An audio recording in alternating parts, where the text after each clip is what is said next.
Hey guys, yeah, I'm back. I know I've been gone for a while, but I promise I'll be more consistent. In this video I wanted to teach you how to use the prop mover device. It has many uses in my opinion and makes maps 10 times better, so I'd include this in all of your maps if you can. The prop mover basically does the thing it says. It moves objects from one place to another. Let me get into some of the settings to further grasp how this device works. In settings, you can do things such as changing the distance the prop will move. So let's say we set it to 20 meters, that's how far the prop would move. Another setting inside of the prop mover is the speed. It's basically how many meters the prop that it's moving would cover in a second. The on-prop collision behavior setting is basically what would happen when the designated prop collides with another object. The options include stop, continue, in reverse. Now that you have a grasp of most of the settings, let me show you how to set it up. In order to use the prop mover, you have to connect it to a certain prop that you want to be moved. In this case I will move this car from the variant car gallery. Okay, as I said before, we need to connect the prop mover to the car. When you see it light up green, you'll know that it's connected to the designated prop. Make sure the arrow on the prop mover is facing the way you wanted it moved to. Let's open settings to set it up.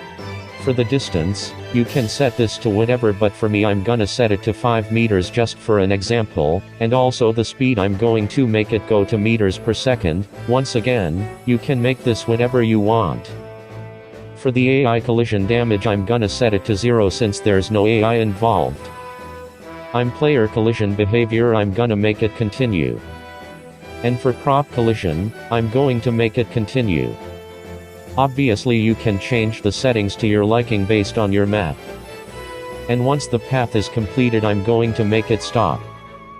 Now getting into some of the channels, there's really only a few that you have to worry about, but if you have any questions about the other ones that I won't mention, feel free to ask me in the comment section. Also, I will be making a channel guide in the future to help new Fortnite creators get better. But the only channel you really need to worry about on the prop mover is the enable when receiving from. This basically means that when the signal is triggered, the prop you're using moves. In my example the car will move. Just set it to a channel that is not in use. Let's go ahead and get ourselves a trigger in the device menu. This will help us signal the prop mover to make it move. Once you have it, put it close to the prop and go to the setting where it says when trigger transmitted on, set that to whatever number you had on the prop mover. In my case it's channel 1. After that's done, make sure in the prop mover the setting enabled during phase is set to none so the prop doesn't start moving right away, only when we tell it to. Now we can go ahead and start the game. Now simply go up to the trigger and stand on it. Once we step on the trigger, you should see the prop move as so.